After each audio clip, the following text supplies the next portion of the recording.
कभी physical trainer तो कभी एसटीईटी अभ्यर्थी लगातार सड़कों पर उतरते रहे हैं और हमने तमाम तस्वीरें लगातार अपडेट भी कराई है।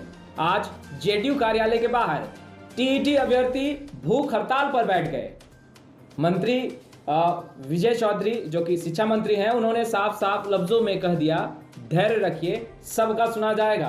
क्या कुछ कह रहे हैं शिक्षा मंत्री विजय चौधरी, जरा आप वो सुनिए। कहाँ जेडीयू के गेट पर भूख हड़ताल पर बैठे। सर, टीईटी काउंसलिंग को लेकर के अभ्यर्थी बाहर भूख हड़ताल पर बैठे हैं। आपने उनकी बातें सुनी है, जी बिल्कुल समझी हैं? क्या है उनकी मांग? कहना है कि जो महिलाओं का जो बहाली का जो पद अधिक रह गया है, उस पद पे इनको बहाल किया जाए तीसरे चरण में। आपको क्या लगता है कि जो पद महिलाओं के लिए आरक्षित है उस पर सरकार तुरंत पुरुषों को बहाल कर सकती है कि उसके लिए आवश्यक प्रक्रिया करनी होगी? तो अभी तो पूरा चरण भी कंप्लीट नहीं हुआ है। अभी तो अलग अलग स्टेज में ये नियुक्ति की प्रक्रिया चल रही है। तो इस बीच में जो सीट महिलाओं या उस मायने में किसी अन्य वर्ग या कोटि के लिए आरक्षित हैं, उन पर सरकार कैसे तुरंत बहाल कर सकती है? इसलिए इन लोगों को, हम लोगों के तरफ से आप लोग भी कहिएगा कि धैर्य रखने के लिए, आखिर आरक्षण किसी वर्ग को दिया जाता है, ये तो विशेष सुविधा होती है ना।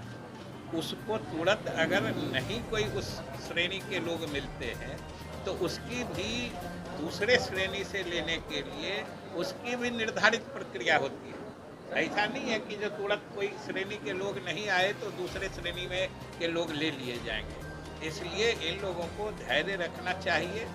हम लोग सारे स्थिति की समीक्षा करके सही समय पर सही निर्णय लेंगे। सर, अभी किस तरीके की समस्या जो है वो आ रही है, आप लोग बैठे हैं निदान करने के लिए?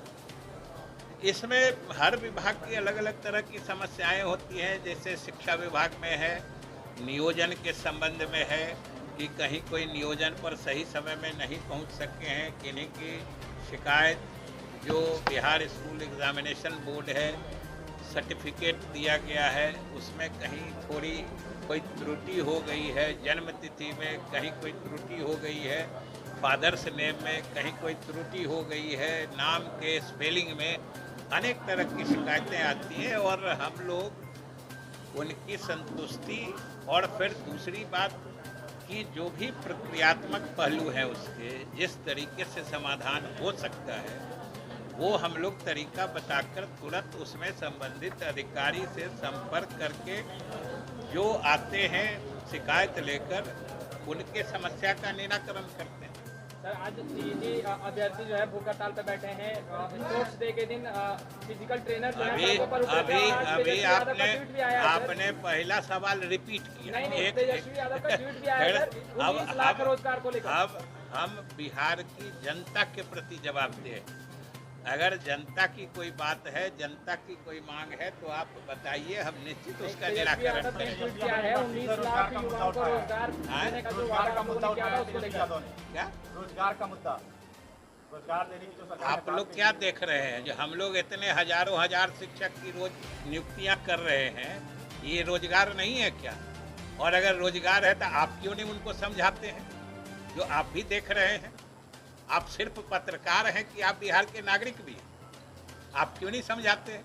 आपके नज़र के सामने हजारों नियुक्तियां रोज हो रही हैं। तो आपने सुना किस तरीके से बिहार के शिक्षा मंत्री विजय चौधरी कहते नजर आ रहे हैं कि धैर्य रखिए, सबका सुना जाएगा। हजारों हजार की संख्या में नियुक्तियां हो रही हैं। ऐसे में टीईटी अभ्यर्थी जेडीयू कार्यालय के बाहर ही भूख हड़ताल पर बैठ चुके हैं और ये कहते नजर आ रहे हैं कि जब तक उनकी काउंसलिंग नहीं होगी तब तक वो पीछे हटने वाले नहीं हैं। ऐसे में शिक्षा मंत्री विजय चौधरी ये कहते नजर आ रहे हैं कि सबका सुना जाएगा, मगर थोड़ा धैर्य रखिए।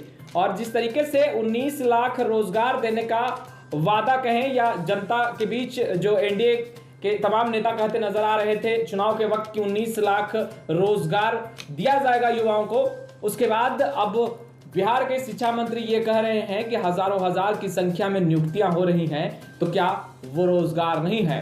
ऐसे में जब भूख हड़ताल पर टीईटी के अभ्यर्थी बैठे हैं तो सवाल उनके भी जुबान पर है और वो भी कह रहे हैं कि आखिर 19 लाख रोजगार का बात जो चुनाव के वक्त खूब सुनने में आ रहा था, तो आखिर वो कब तक इसी तरीके से जेडीयू कार्यालय के बाहर भूख हड़ताल पर बैठेंगे और सरकार से हाथ जोड़कर रोजगार मांगेंगे?